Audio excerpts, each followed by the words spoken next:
On Christmas, my sister said, "Don't bring your family, they're low class and they're not on my level," but I brought them, and when she started to humiliate them, I said, "I toast to my kept sister who thinks she's rich. By the way, I'll stop paying for your luxuries." Cut off, completely. I'm Allison, 34, and last Christmas changed everything between my sister and me. When Heather's glossy invitation arrived, I was thrilled until her call came. "About Christmas, Allison, don't bring your family, they're low class and not on my level, just you." Her words pierced my heart like icicles. 15 years of supporting her lavish lifestyle while raising my kids on a nurse's salary, and this was my thanks. I had a decision to make. If you're watching this, drop a comment telling me where you're viewing from and hit subscribe to hear what happened when I showed up anyway. I've always been the responsible one. While my younger sister Heather chased dreams of luxury, I built a life centered on what truly matters. My children, Emma and Tyler, 10 and 8, are my world.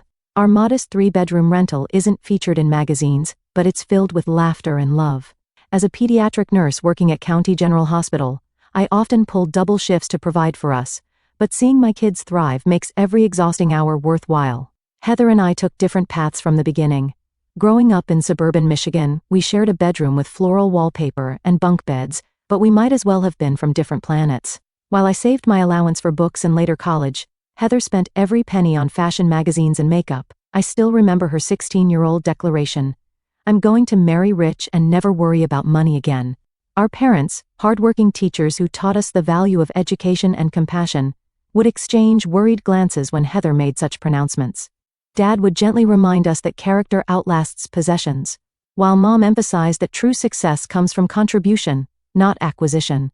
These lessons shaped me, but seemed to bounce off Heather entirely. After college, where I studied nursing on scholarships and worked part-time, I started my career and met Jack, who became my children's father. Our relationship didn't last. He wasn't ready for family responsibilities, but he gave me Emma and Tyler before moving across the country. He sends occasional child support checks when he remembers, but we manage without counting on them. Meanwhile, Heather dropped out of community college after meeting Richard, the son of a successful real estate developer. Their whirlwind romance led to a lavish wedding that our parents couldn't afford to contribute much toward. I remember emptying my modest savings to help them pay for the flowers Heather insisted she needed. She promised to pay me back someday, but that day never came. Instead, a pattern emerged. Heather would call in tears about an overdue credit card bill, threatening her reputation. Or she'd mention casually how embarrassed she'd be if she couldn't join Richard's colleagues' wives for their spa weekend. Each time, I'd transfer money, with the understanding it was just until things settled. Those things never settled, and over 15 years I've funneled nearly $60,000 into maintaining my sister's facade. Why did I do it? Part of me still saw the little girl who'd climb into my bed during thunderstorms. Part of me felt responsible for her happiness. And honestly, part of me believed her promises that once she and Richard made it big, they'd repay everything with interest. What Richard didn't know, what no one knew except Heather and me, was that his family's wealth was mostly tied up in properties and not accessible for daily luxuries. His monthly income covered their mortgage and basics, but Heather's designer wardrobe, spa treatments, and lavish parties were largely funded by her schoolteacher sister's nursing salary. Each year, Heather's Christmas gathering became more extravagant, and her attitude more condescending. Last year, she referred to my sensible sedan as quaint, and suggested Emma might benefit from elocution lessons. I swallowed my pride, remembering how our parents' family loyalty above all. My children adored their Aunt Heather despite everything. They saw only the glamorous woman who gave expensive gifts and lived in a mansion. Emma had been talking about Heather's Christmas party for weeks, especially excited about seeing the 12-foot tree, with its color-coordinated ornaments, and the chocolate fountain Heather had mentioned during her last visit. Tyler had proudly made a special ornament for his aunt's tree in art class, a clay star painted gold with red glitter around the edges. He'd wrapped it carefully in tissue paper, asking me repeatedly if I thought Aunt Heather would like it. "She likes fancy things," he'd said, his small face serious as he added another layer of tissue for protection. The invitation had arrived in late November, thick cream cardstock with gold embossing announcing their annual holiday soiree. I'd marked the date on our calendar, and we'd begun our preparations, saving a little each week for appropriate gifts and outfits. Then came the phone call that changed everything. When I hung up the phone after Heather's shocking request, my hands were shaking so badly I had to sit down. Her words echoed in my mind, low class, not on my level. I thought about all the nights I'd eaten ramen so I could send her money for whatever crisis she was facing. The family vacation to the Grand Canyon we'd canceled when Heather needed help with her property taxes. The second job I'd taken cleaning medical offices on weekends when Richard's company had a temporary downturn. My first instinct was to call her back and tell her exactly where she could put her Christmas invitation. Instead, I texted my best friend Rachel, who came over with a bottle of wine after her shift at the hospital where we both worked. She said, "What?" Rachel exclaimed, pouring us each a generous glass. "After everything you've done for her? Allison, you need to cut her off completely." "It's not that simple," I sighed, glancing toward the kids' bedrooms where they were doing homework. "They love their aunt, and despite everything, she's still my sister." Rachel shook her head. "Your sister is taking advantage of you, has been for years. You work 60-hour weeks while she posts Instagram photos from luxury resorts." "I know," I admitted. "But family is family. Mom and Dad always taught us to stick together." "Your parents also taught you about dignity and self-respect," Rachel countered. "Would they want you to be treated this way?" That question stayed with me long after Rachel left. The next morning, I found Emma looking at the calendar where we'd marked Heather's Christmas party with a red star. "How many more days until Aunt Heather's party?" she asked excitedly. "I want to see if her pool is frozen like last year." Tyler joined us, clutching his wrapped ornament. "Do you think Uncle Richard will do the scavenger hunt again? I almost found the golden candy cane last time." Their innocent excitement made my decision even harder. How could I tell them we weren't welcome because their aunt thought we weren't good enough? That the presents they'd helped select, a handcrafted scarf for Heather and a fishing book for Richard, weren't sophisticated enough for my sister's standards? That evening, I pulled out the memory box containing photos of Heather and me growing up. There we were, building sand castles at Lake Michigan, riding bikes with streamers on the handlebars, opening Christmas presents in matching pajamas. When had money and status become more important to her than these shared memories? I remembered our father's words when Heather announced she was marrying Richard. "Just remember who you are, sweetheart, where you come from. Money changes circumstances, not character." Dad had been gone 5 years now, Mom 3. What would they advise me to do in this situation? The answer came clearly. They would tell me to stand up for myself and my children while still leaving the door open for reconciliation. That night, I made my decision.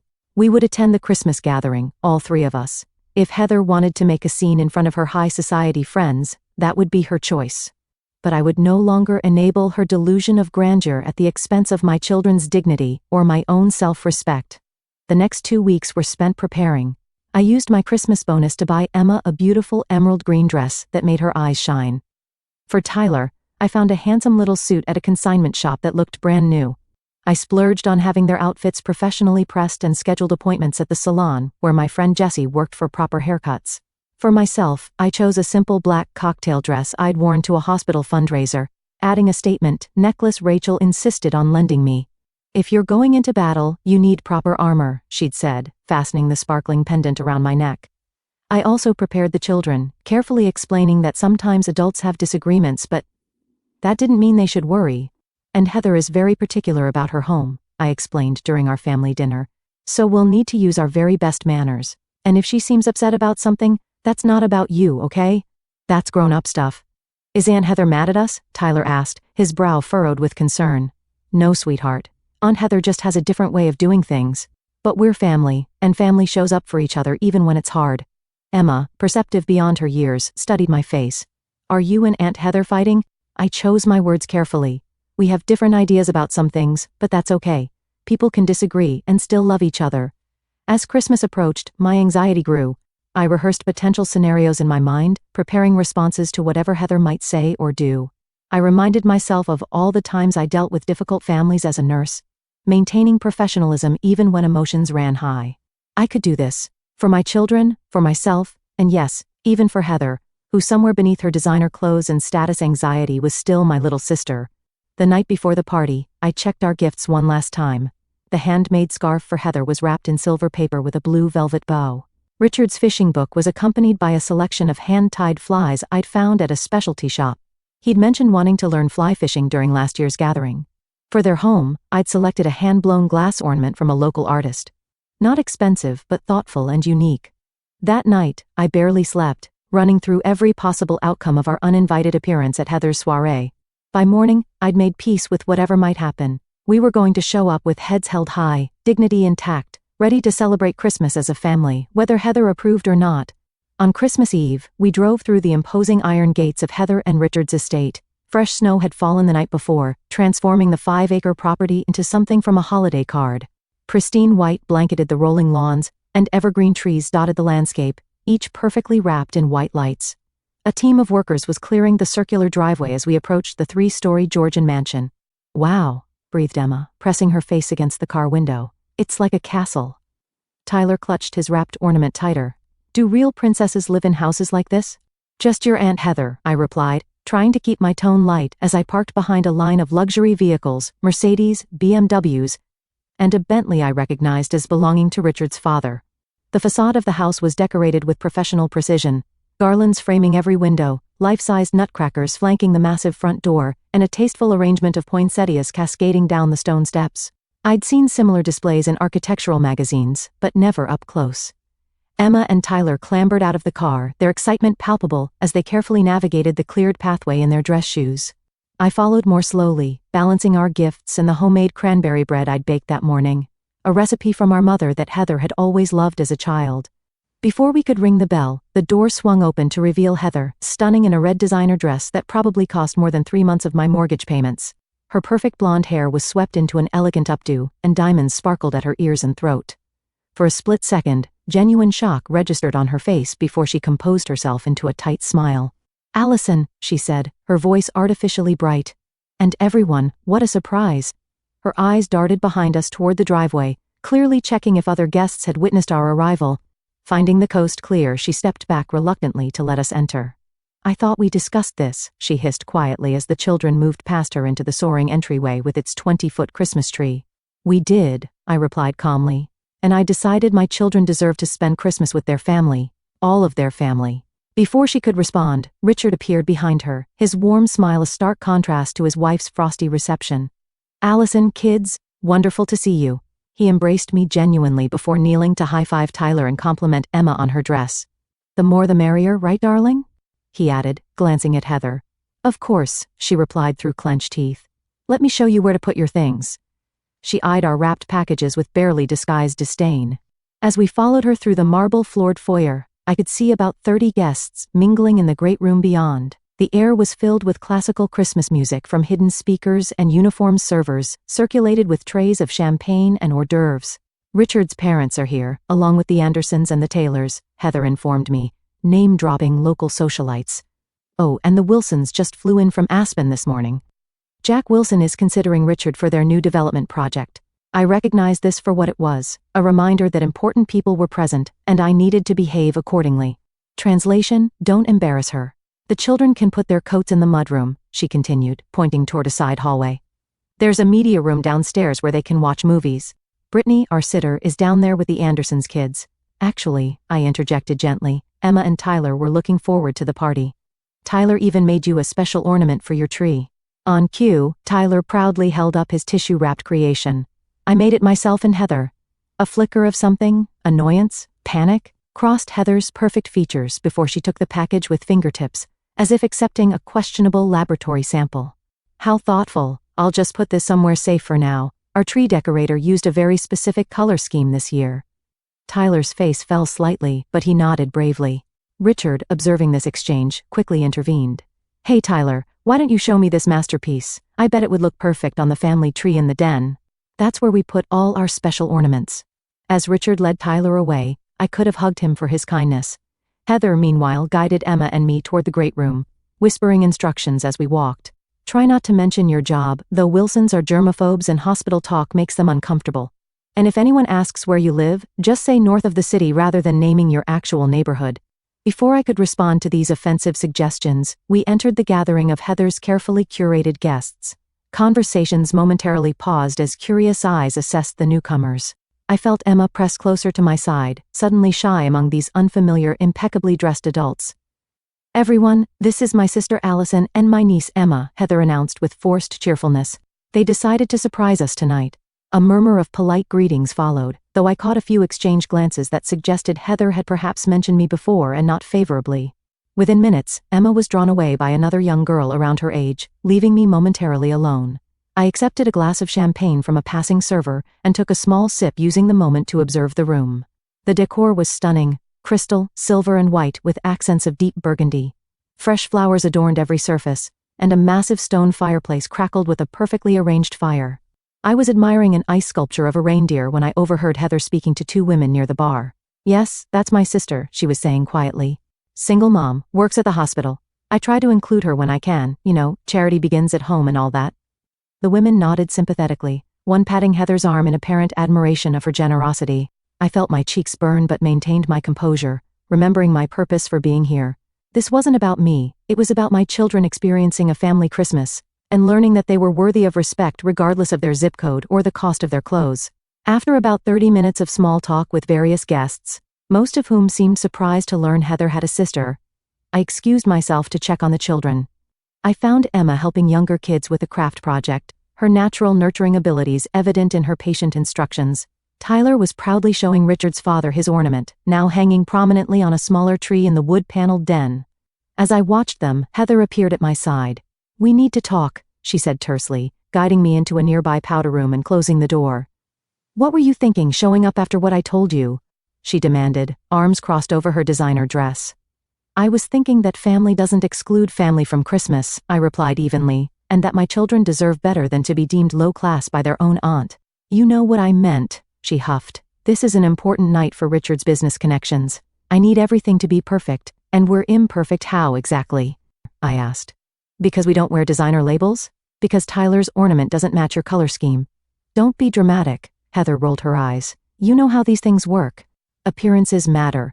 "To who, Heather? To these people you're trying so hard to impress? Do they know that half your appearances are funded by your nurse sister's salary?"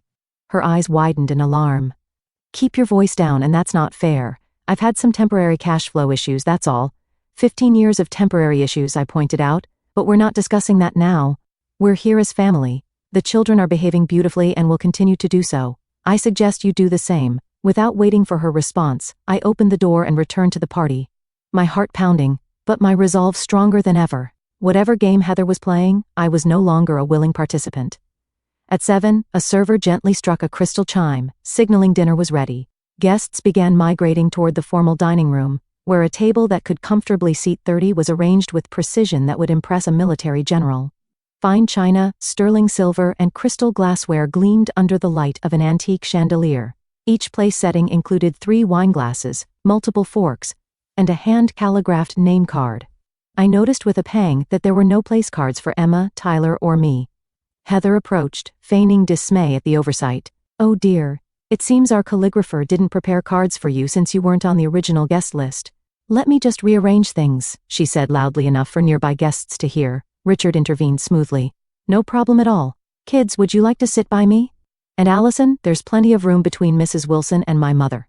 As we settled into our assigned seats, mine between 2 older women who regarded me with polite curiosity, I noticed Heather whispering to the server, who nodded and disappeared briefly before returning with 3 place settings that clearly didn't match the rest of the table. The message wasn't subtle. We were afterthoughts, accommodated, but not truly welcome. The first course arrived, a delicate butternut squash soup garnished with truffle oil and microgreens. Tyler eyed it suspiciously before taking a tentative spoon. Emma, always more adventurous with food, dug in with enthusiasm. "So Allison," began Mrs. Wilson, Richard's potential business partner's wife. "Heather tells us you work at a hospital?" "Yes, I'm a pediatric nurse at County General," I replied. "How noble," she said with what seemed like genuine admiration. "My sister volunteered at a children's hospital last year. She found it quite intense." "It can be challenging," I agreed, "but also incredibly rewarding. There's nothing quite like helping a child through illness and seeing them recover." "And you're raising 2 children on your own?" asked Richard's mother from my other side. Her tone was kind rather than judgmental. "Yes, Emma and Tyler. They're wonderful kids. They certainly seem to be." She nodded approvingly, glancing toward where they sat with Richard. "Well-mannered and bright. You should be proud." This simple acknowledgement nearly brought tears to my eyes after Heather's dismissive attitude. "Thank you, I am." Across the table, Heather was holding court, describing their recent weekend at a luxury ski resort in Vail. "The private lessons were worth every penny," she declared. "The instructor used to train Olympic athletes." "Speaking of expense," interjected a man I recognized as Richard's college friend, "how's that investment opportunity one mentioned last month? Did you decide to buy in?" Richard looked momentarily uncomfortable. "We're still considering our options. The timing might not be right with the new pool house renovations." "Oh, we're definitely moving forward with the pool house," Heather corrected him. "I've already approved the final designs, imported marble, smart home integration throughout. It's going to be featured in Modern Luxury magazine." Richard's surprise was evident, but quickly masked. I wondered how many of Heather's unilateral decisions were funded by my loans. The second course arrived, a frisee salad with poached pears and candied walnuts. Tyler frowned at the unfamiliar greens, but, catching my encouraging nod, bravely took a bite. "And what neighborhood do you live in, Allison?" asked a woman further down the table, her diamond earrings catching the light as she tilted her head. Before I could answer, Heather interjected. "Allison lives in a charming area north of the city, very up and coming. Elmwood Park," I stated clearly. "It's a wonderful community with excellent schools and parks." The woman's expression revealed she wasn't familiar with the middle-class suburb, but she nodded politely. "And what school do your children attend?" she continued. "My grandson just started at Lakeside Academy." Again, Heather attempted to intercept. "They're in the public school system. Allison is very involved in their education. Emma and Tyler attend Elmwood Elementary," I said directly. "Emma's in the gifted program for mathematics, and Tyler is thriving in their arts curriculum." As I spoke, Tyler accidentally knocked over his water glass. The crystal tumbled, splashing water across the pristine tablecloth. His face crumpled in mortification. "I'm sorry," he gasped, frantically trying to mop up the spill with his napkin. Before I could reassure him, Heather's voice cut through the momentary hush. "This is exactly why children should eat separately until they're properly trained for formal dining." The cruel comment hung in the air. Tyler's lower lip trembled, and I saw Emma's shoulders stiffen in defense of her brother. Richard quickly handed Tyler his own napkin. "No harm done, buddy. I did much worse at my parents' dinner party when I was your age, knocked over an entire gravy boat onto my father's boss." His father chuckled in confirmation. "Ruined a perfectly good suit, but suits can be replaced, good company can't." The warm response from Richard and his father seemed to further irritate Heather, whose smile had grown increasingly rigid as the evening progressed. As servers cleared the salad plates, she directed the conversation toward her recent charity work organizing a fundraiser for the Art Museum's new wing. "We raised over $300,000, she boasted. The chairwoman said it was the most successful event in their history. "That's wonderful," commented Richard's mother. "Which programs will benefit specifically?" Heather hesitated, clearly unfamiliar with the actual purpose of the fundraiser beyond its social prestige. "Oh, various educational initiatives, of course." Actually offered another guest. "I believe it's primarily funding the new contemporary exhibition space. My wife is on the museum board." Heather's smile tightened further. "Yes, exactly. That's what I meant." The main course arrived, herb-crusted rack of lamb with truffle mashed potatoes and haricots verts. As the servers presented each plate with choreographed precision, I caught Emma staring at the array of utensils with uncertainty. "Start from the outside and work your way in," I whispered, having researched formal dining etiquette before our arrival. Heather noticed this exchange and seized the opportunity. "Emma, darling, that's your salad fork you're using. The dinner fork is the larger one." Emma blushed, quickly switching utensils. "It's hard to keep track when there are so many," Heather continued, addressing the table at large. "Proper table manners are really something that should be taught from an early age. But I suppose in public schools they have other priorities." Several guests shifted uncomfortably at this transparent dig. Richard's mother raised an eyebrow but remained silent. Richard himself was engaged in conversation with Tyler about dinosaurs, deliberately ignoring his wife's comment. "Actually," I responded evenly, "Emma and Tyler have lovely manners. They're just not accustomed to 8-piece play settings. But they're quick learners." "Of course they are," Richard's mother agreed, giving Emma an encouraging smile. "And you're doing just fine, dear. I still mix up my forks sometimes, and I've been attending formal dinners for 40 years. Heather, thwarted in her attempt to embarrass my children, turned her attention to the gift I'd brought. The hand-blown glass ornament, now displayed on a side table with other hostess gifts. "Allison brought the most interesting ornament," she announced. "It's quite folksy, isn't it? Handmade by a local artist," she said. "May I see it?" asked Richard's mother, who genuinely seemed interested. The ornament was passed to her, and she examined it with appreciation. "This is beautiful workmanship. Is this from that new glass studio downtown? I've been meaning to visit." "Yes, Firelight Studios," I confirmed. "The artist trained in Venice before opening his shop here." "I must get his information before I leave," she said, handing the ornament back with care. "This would make a lovely gift for my sister." Heather's attempt to diminish my gift had backfired, adding to her visibly growing frustration. As the dinner progressed through its final courses, a cheese selection, then a delicate chocolate mousse, her comments became increasingly pointed. When Tyler mentioned his school's upcoming science fair, she remarked how fortunate the private school children were to have actual laboratories with proper equipment. When Emma shyly shared that she'd made honor roll, Heather noted that the standards must be different in public education since every child at Lakeside Academy is required to maintain at least a 3.8 GPA. Each comment was delivered with a smile that didn't reach her eyes, each designed to establish the superiority of her world over ours. I maintained my composure, reminding myself that my children were watching and learning from how I handled this situation. But as I observed Emma's gradually wilting posture and Tyler's increasingly forced smile, something shifted inside me. The years of accepting Heather's condescension, of financing her illusions, of prioritizing family peace over personal dignity, it all crystallized into a sudden, clear resolve. When Heather mockingly praised Tyler's department store suit as adorable, and suggested I consider the children's consignment shop, where struggling families find nice secondhand clothes, I saw tears form in my son's eyes. And I knew the time for polite tolerance had ended. After dinner, guests migrated to the great room for coffee, desserts, and what Heather announced would be a traditional gift exchange among intimate friends. This apparently didn't include us, as no one had informed me of this tradition, leaving me without appropriate gifts for the assembled company.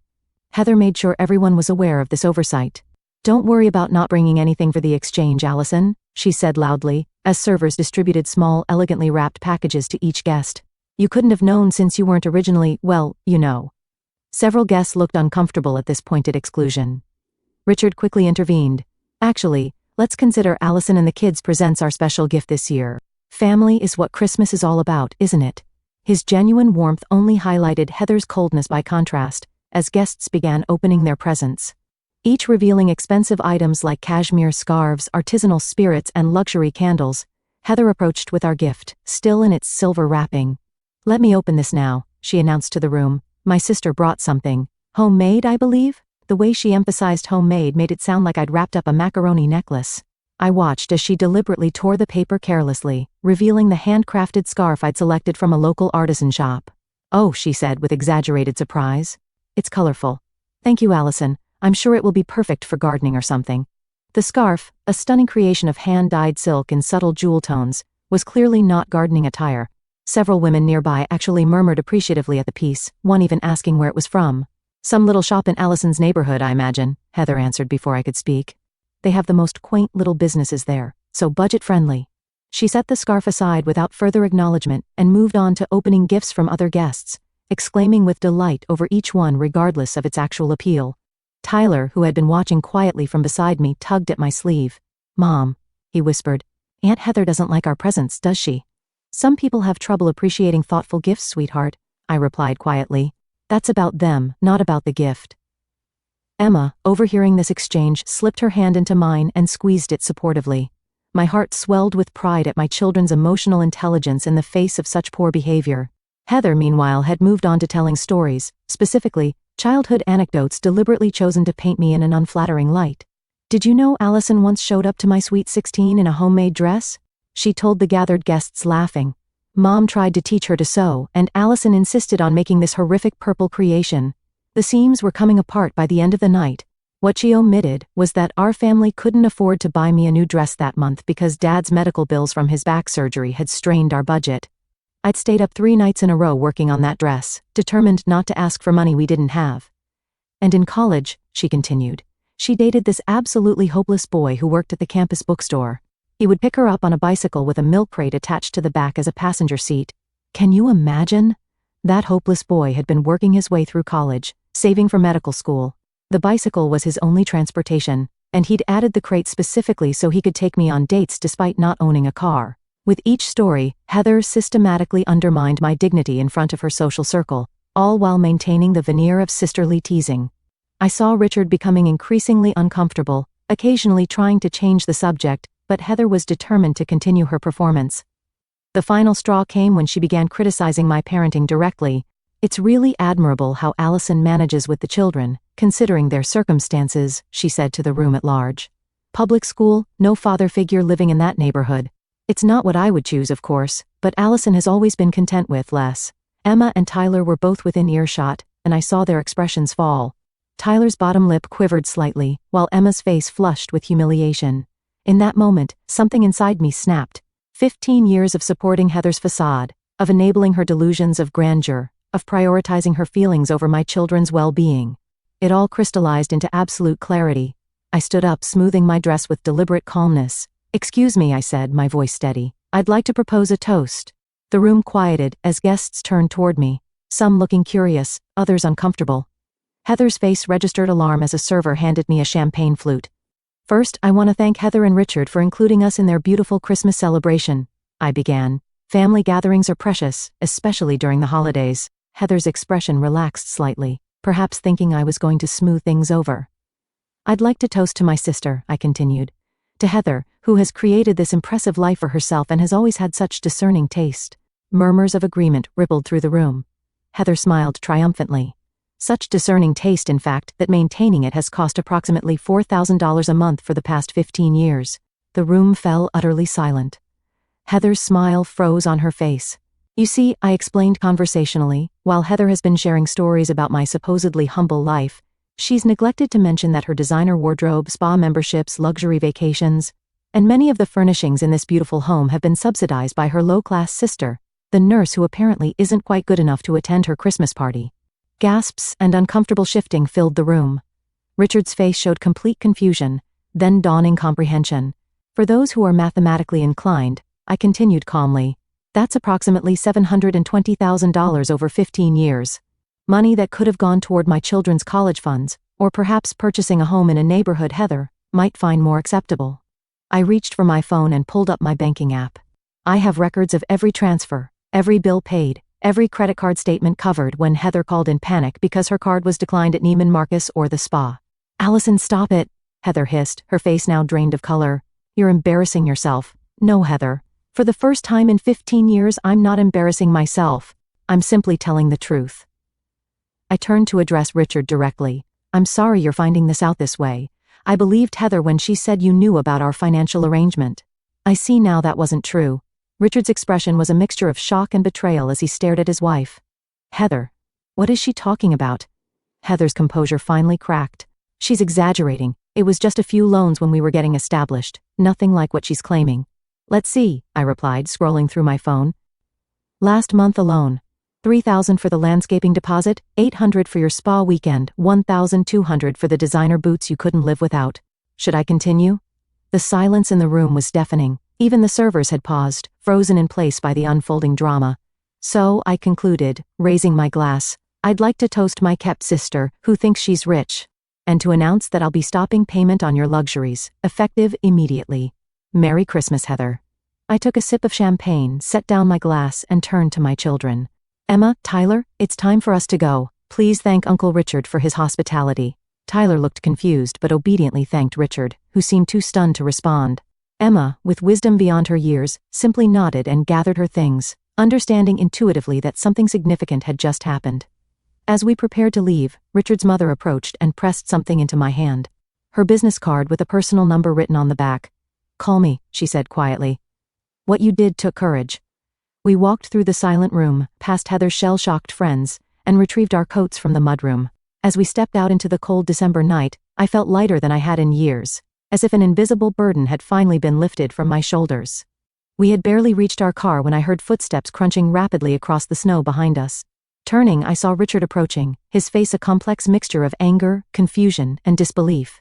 Allison, wait, he called. We need to talk about this. Behind him, Heather was hurrying down the mansion steps, her designer heels inappropriate for the snow, causing her to slip and stumble in her pursuit. Kids, get in the car, please, I said calmly, opening the back doors. Turn on your tablets. I need a few minutes with your aunt and uncle. Emma and Tyler complied without argument, sensing the gravity of the situation. Once they were settled, I'd turned to face my sister and brother-in-law. How dare you, Heather hissed, her voice low but venomous. You've humiliated me in front of everyone who matters. How dare I repeated incredulously. You called my children low class, you mocked their clothes, their education, their home. You deliberately tried to make them feel inferior. And you're concerned about your humiliation. You've been helping Heather financially? Richard interrupted, his question directed at me but his eyes fixed on his wife. For 15 years? Without my knowledge, yes, I confirmed simply. Since shortly after your wedding. It started with small amounts, a credit card bill here, a shopping splurge there. Heather always said it was temporary, that you were building your business and couldn't access family funds yet. Over time, the amounts increased and the temporary situation became permanent. Richard ran a hand through his hair, visibly processing this revelation. The spa memberships, the designer wardrobes, the first-class upgrades whenever we travel? Most of it, I nodded. Not everything, of course, but a significant portion. She's exaggerating, Heather interjected desperately. It was just occasional help when things were tight. Sisterly support, she's making it sound like charity. Let me see your phone, Richard said suddenly, holding out his hand to me. I hesitated briefly, then unlocked my banking app and handed it to him. He scrolled in silence for several moments, his expression growing darker with each swipe. Monthly transfers of $3,000 to $5,000, he read aloud. For years, direct payments to Nordstrom, Saks, the country club. Heather, what the hell is this? Richard, please. Heather's voice took on a pleading quality I'd rarely heard. It's not what it looks like. Allison offered to help. She wanted to contribute. Contribute? I echoed. Heather, I've been working 60-hour weeks, eating ramen for dinner and putting off home repairs to fund your lifestyle. I've delayed saving for my children's education to pay for your spa days. You never said no, she countered. I asked, and you always said yes. That was your choice. Because you're my sister, I replied, my voice finally breaking. Because every time, you made it sound like an emergency. Because you promised it was the last time. Because I believed you when you said you'd pay it back someday. Richard handed my phone back, his expression unreadable. The landscaping for the pool house, he said quietly. You told me your parents had left you a special investment account that matured. Heather faltered. I needed to tell you something. You wouldn't have approved the renovation otherwise. And the trip to Bali last year? You said that was a bonus from your interior design client. Richard, please, Heather whispered. Not out here. No, I think out here is exactly where this conversation belongs, he replied, his voice hardening. We've apparently been living a lie inside those walls for years. As they faced off, I became acutely aware of my children waiting in the car, of the cold seeping through my dress coat, of the curious faces watching from the windows of the mansion. This confrontation needed to happen, but not like this. This is between you two now, I said firmly. My pardon, it is over. I won't be sending any more money, Heather. Not a dollar. You'll need to be honest with Richard about your finances and make whatever adjustments are necessary. You can't just cut me off, Heather protested, panic edging into her voice. What about the credit card bill due next week? The spa package I've already booked for New Year's. The entitled in her tone confirmed that I was making the right decision. Those are your problems now, not mine. I have my own family to take care of. We are your family, she insisted. Yes, you are, I agreed, and family treats each other with respect, not contempt. When you're ready to have a relationship based on mutual respect, rather than financial dependence, I'll be here. Until then, I need to focus on Emma and Tyler. Richard, who had been silent for several moments, suddenly spoke. Allison, I want you to know I had no idea about any of this. I would never have allowed it if I'd known. I believe you, I said simply, and I'm sorry you're finding out this way. He nodded, then turned to Heather. We need to go back inside. Your guests are waiting. But when they leave, you and I are going to have the most honest conversation of our marriage. Heather's face crumpled, the carefully constructed facade finally collapsing. For a moment I glimpsed the vulnerable little sister I'd always tried to protect. The girl who'd been so insecure about our modest upbringing that she'd crafted an entirely different identity to escape it. Part of me wanted to comfort her, to say everything would be okay as I had countless times throughout our lives. But another part, the part that had finally found its voice tonight, knew this was a necessary reckoning. For both our sakes. Goodbye, Heather, I said quietly. Merry Christmas. As I turned to get into my car, I heard her call my name once more. When I looked back, she stood alone on the snowy driveway, her perfect makeup streaked with tears, looking smaller somehow without Richard beside her. What am I supposed to do now? She asked, and for the first time in years there was no manipulation in her question, just genuine fear. You figure it out, I answered honestly, like the rest of us do. One day at a time. With that, I got into my car and drove away from the mansion with its twinkling lights and watching eyes, heading back toward our modest home where the Christmas tree might be smaller but the love was real. In the rearview mirror, I could see my children's reflections, their expressions solemn as they processed what they'd witnessed. Tomorrow we would talk about it properly. I would explain that sometimes loving someone means setting boundaries, that worth isn't measured by possessions, but by character, that the truth, however difficult, is always better than a beautiful lie. But for tonight, as we drove through the quiet snow-covered streets, I simply reached back and squeezed their hands, grateful for the authentic life we shared, free, at last, from the burden of maintaining someone else's illusion.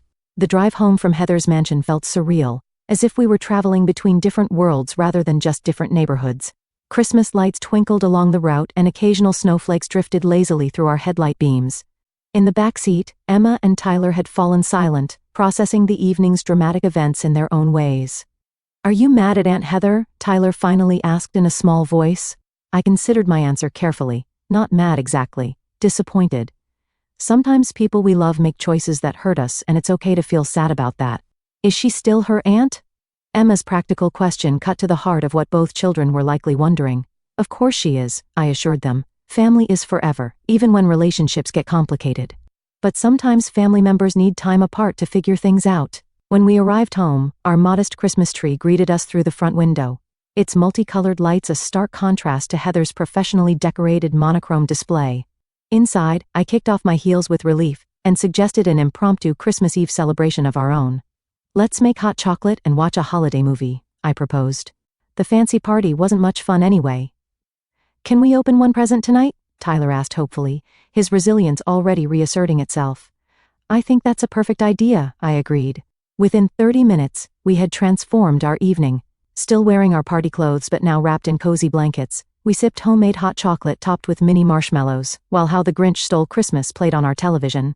The children each opened one carefully selected gift, new pajamas that they immediately changed into, and the tension from Heather's mansion gradually melted away in the warmth of our small living room. After the children went to bed, I sat alone by the Christmas tree, finally allowing myself to process the enormity of what had happened.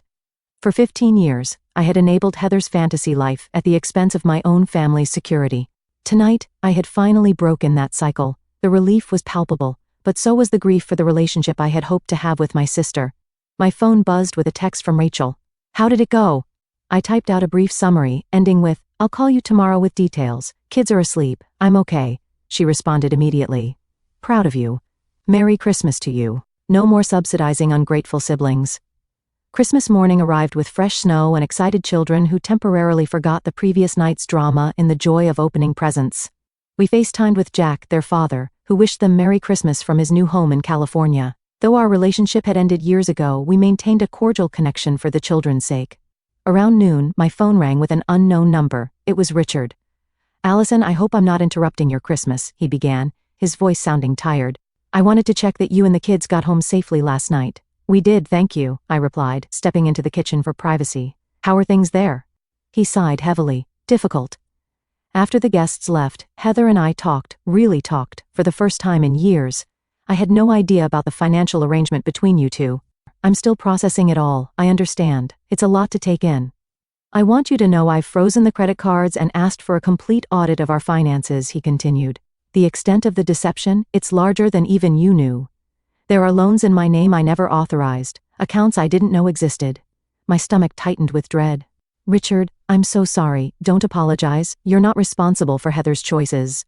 His voice softened. But I am sorry for how she treated you and the children. It was inexcusable. Thank you for saying that, I replied, genuinely touched by his acknowledgement. We're getting help. Financial counseling, marriage counseling. It's going to be a long road. He paused. Heather's struggling. Behind all that arrogance is someone who never felt good enough. It doesn't excuse her behavior, but maybe it explains some of it. After we hung up, I sat at my kitchen table, turning his words over in my mind. Had I somehow contributed to Heather's insecurities by always being the responsible one? By bailing her out repeatedly instead of letting her face consequences? These were questions without easy answers. In the days that followed, I experienced a strange mixture of emotions. Liberation paired with moments of guilt, relief shadowed by sadness. The practical reality of my decision quickly became apparent. Without the monthly drain of supporting Heather, my bank account began to recover. I started a proper college fund for the children and scheduled long overdue repairs for our aging HVAC system. I also began therapy, recognizing that untangling 15 years of financial codependence required professional guidance. My therapist helped me understand the complex dynamics at play, how my desire to protect Heather had morphed into enabling, how my own self-worth had become tied to being the reliable rescuer. 2 weeks after Christmas, an envelope arrived from Heather's address. Inside was a check for $5,000, a pittance compared to what she'd received over the years, but significant nonetheless, and a brief note, a start. I'm sorry. I deposited the check, but didn't respond immediately. Actions would speak louder than words, and one payment didn't erase years of exploitation and disrespect. In late January, Richard called again, asking if I would meet with them both. Heather's been doing work on herself. She wants to apologize properly, but understands if you're not ready. I agreed to meet at a neutral location, a quiet cafe halfway between our homes. When I arrived, Heather looked markedly different from the polished socialite who had hosted Christmas Eve. Her designer clothes had been replaced with simple jeans and a sweater, her elaborate hairstyle with a natural ponytail. More striking was the absence of her usual confidence, replaced by a palpable nervousness. Thank you for coming, she began awkwardly after we ordered coffee. I've been trying to figure out what to say, how to explain, but there's no explanation that makes what I did okay. No, there isn't, I agreed, neither attacking nor rescuing her. The financial stuff, taking your money all these years, was wrong, she continued. But even worse was how I treated you and the kids, looking down on you, acting superior when all along you were the one keeping me afloat. Her voice cracked. I was so ashamed of who I really was that I created this whole fake persona, and eventually I started believing it myself. Why? I asked simply. We came from the same family, Heather. Mom and Dad gave us the same values, the same love. When did money and status become everything to you? She stared into her coffee. I don't know exactly. Maybe in middle school, when the popular girls made fun of my thrift store clothes, or in high school when I wasn't invited to parties at the lake houses because I wasn't their kind. I decided I would become their kind whatever it took. For the first time, I glimpsed how differently we had experienced our childhood, how moments I had brushed off had cut deeply into Heather's sense of self-worth. We're selling the mansion, Richard interjected, moving to something within our actual means. Heather's looking for work too. I'm starting at a design firm next month, she added. Entry-level position, but it's something I actually know how to do. And we're both in financial counseling, learning to live on a budget for the first time. As our conversation continued, I maintained clear boundaries while leaving space for potential reconciliation. This wasn't an instant fix. Trust, once broken, takes time to rebuild. But it was a start. Over the following months, our relationship began a slow transformation. Heather sent regular payments toward what she now acknowledged as a debt, not gifts. More importantly, she showed genuine interest in my life and the children's activities, attending Tyler's school play and Emma's math competition, without a single disparaging comment about public education. 6 months after the Christmas confrontation, we celebrated Emma's 11th birthday with a simple backyard barbecue. Heather and Richard arrived with thoughtful, age-appropriate gifts, and without the designer labels and status symbols that had once defined their presence. When Emma showed Heather her science project, a working model of the solar system, my sister listened with authentic enthusiasm rather than condescension. You know, Rachel commented as we watched them interact, I never thought I'd say this, but your sister actually seems like a real person now. She's trying, I acknowledged. We all are. The most profound changes, however, weren't in Heather but in myself and my children. Without the financial burden of supporting my sister, I was able to reduce my overtime hours, spending more quality time with Emma and Tyler. We took our first real vacation that summer, a week at a lakeside cabin where we swam, hiked and reconnected without the constant pressure of financial stress. Emma and Tyler, having witnessed their mother finally stand up for herself and them, carried this lesson into their own lives. Emma became more assertive at school, confidently correcting a teacher who tried to take credit for her original research. Tyler stood up to a playground bully, not with aggression, but with calm dignity that diffused the situation entirely. You taught us it's okay to say no to people who don't treat you right, even if they're family, Emma told me one evening as I tucked her in. That's important, isn't it? It's one of the most important lessons there is, I agreed. Loving someone doesn't mean letting them hurt you. A year after that fateful Christmas, we gathered again for the holidays, not in a mansion with hired servers and social climbers, but in Richard and Heather's new, modest home. The decorations were simple, the food was homemade, and the atmosphere was genuinely warm. Heather, now working full-time and contributing equally to her household, had found an authentic confidence that her previous facade had only imitated. As we sat around their table, I realized that the painful revelation at last year's Christmas party had ultimately been a gift to all of us. It had freed me from the burden of enabling, Heather from the prison of pretense, and the children from the subtle message that wealth determined worth. I'd like to propose a toast, Richard announced, raising his glass. To family not perfect but real, and to new beginnings. To new beginnings, we echoed, glasses clinking in the candlelight. That night, driving home with sleepy children in the back seat, I reflected on how dramatically our lives had changed in a single year. By standing up for myself and my children, by refusing to continue a destructive pattern, I had not only improved our financial situation, but had also modeled the self-respect I wanted my children to develop.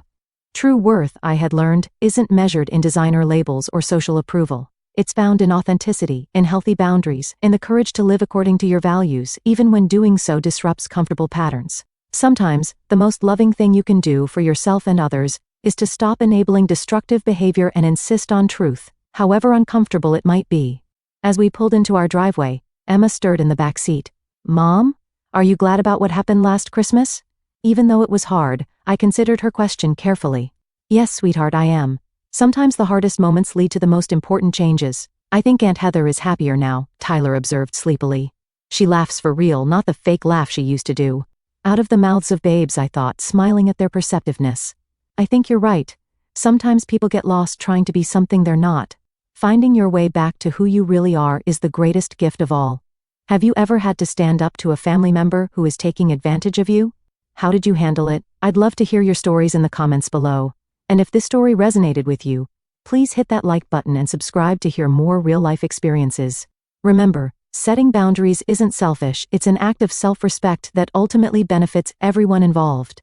Thank you for listening, and may your own holidays be filled with authentic connections and genuine joy.